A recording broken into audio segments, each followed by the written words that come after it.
അടുത്ത റിപ്പോർട്ടിലേക്ക് കടക്കുന്നു. നിലപാട് പറഞ്ഞ് BJP സംസ്ഥാന അധ്യക്ഷൻ.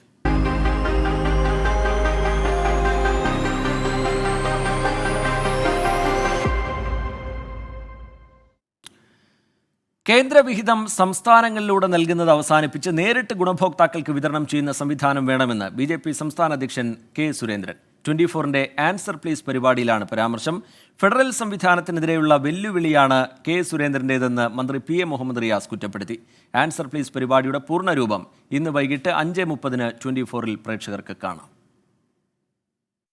കേന്ദ്രം സംസ്ഥാനങ്ങൾ വഴിയല്ലാതെ നേരിട്ട് ഗുണഭോക്താക്കൾക്ക് പണം നൽകുന്ന സംവിധാനം വേണമെന്ന് BJP സംസ്ഥാന അധ്യക്ഷൻ K. സുരേന്ദ്രൻ പറഞ്ഞു.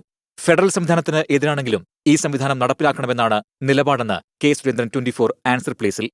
കേന്ദ്രം കൊടുക്കുന്നത് ഇന്നത്തെ സാഹചര്യത്തിൽ സംസ്ഥാനം വഴി കൊടുക്കുന്നത് അവസാനിപ്പിക്കണം എന്നുള്ളതാണ് ഞങ്ങളുടെ സ്റ്റാൻഡ്. ഞങ്ങൾ എപ്പോഴും ആവശ്യപ്പെടുന്നതാണ്.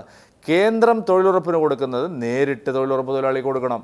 അതായത് കേരളത്തിലെ BJP ആഗ്രഹിക്കുന്നത് കേന്ദ്രത്തിന്റെ വിഹിതങ്ങൾ ഇവരുടെ സംസ്ഥാനത്തിന് നൽകരുതെന്നാണ്. അല്ല, കേന്ദ്രം നേരിട്ട് കൊടുക്കും. ഞാൻ ചോദിക്കട്ടെ, ഇപ്പോൾ കേന്ദ്രം കൊടുക്കുന്ന പദ്ധതികളെല്ലാം ഡയറക്റ്റ് ബെനിഫിറ്റ് ട്രാൻസ്ഫർ വഴി DBT വഴി കൊടുക്കുകയല്ലേ?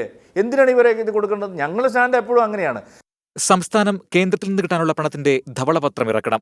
കൃത്യമായ കണക്കുമായി മുഖ്യമന്ത്രി വന്നാൽ കേന്ദ്രത്തിൽ ഇടപെടാമെന്നും സുരേന്ദ്രൻ വ്യക്തമാക്കി. അല്ല, ഈ കേരളത്തിന് കിട്ടേണ്ടത് കിട്ടാൻ BJP പ്രസിഡന്റ് V. മുരളീധരനും ഇടപെടും. പിണറായി വിജയൻ വരട്ടെ, ഇന്ന് തന്നെ കിട്ടാനുണ്ടെന്ന് പറഞ്ഞു.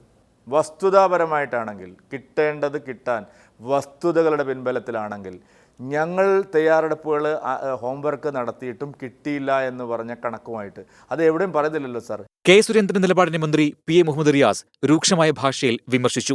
BJP ഇതര സംസ്ഥാനങ്ങൾക്കെതിരായ കേന്ദ്ര നിലപാടിന്റെ ഭാഗമാണ് ഫെഡറൽ സംവിധാനത്തിനെതിരായ നിലപാടെന്ന് മന്ത്രി P. A. മുഹമ്മദ് റിയാസ് പറഞ്ഞു.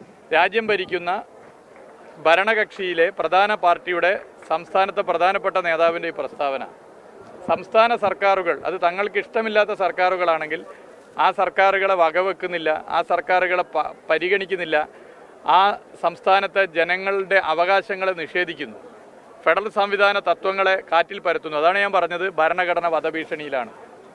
അയോധ്യ തരംഗം കേരളത്തിൽ വോട്ടായി മാറ്റുമെന്നും ഇരുമുന്നണികളിൽ നിന്നും കക്ഷികളെ NDAയിലേക്ക് കൊണ്ടുവരാനുള്ള ചർച്ചകൾ പുരോഗമിക്കുകയാണെന്നും K. സുരേന്ദ്രൻ വെളിപ്പെടുത്തി.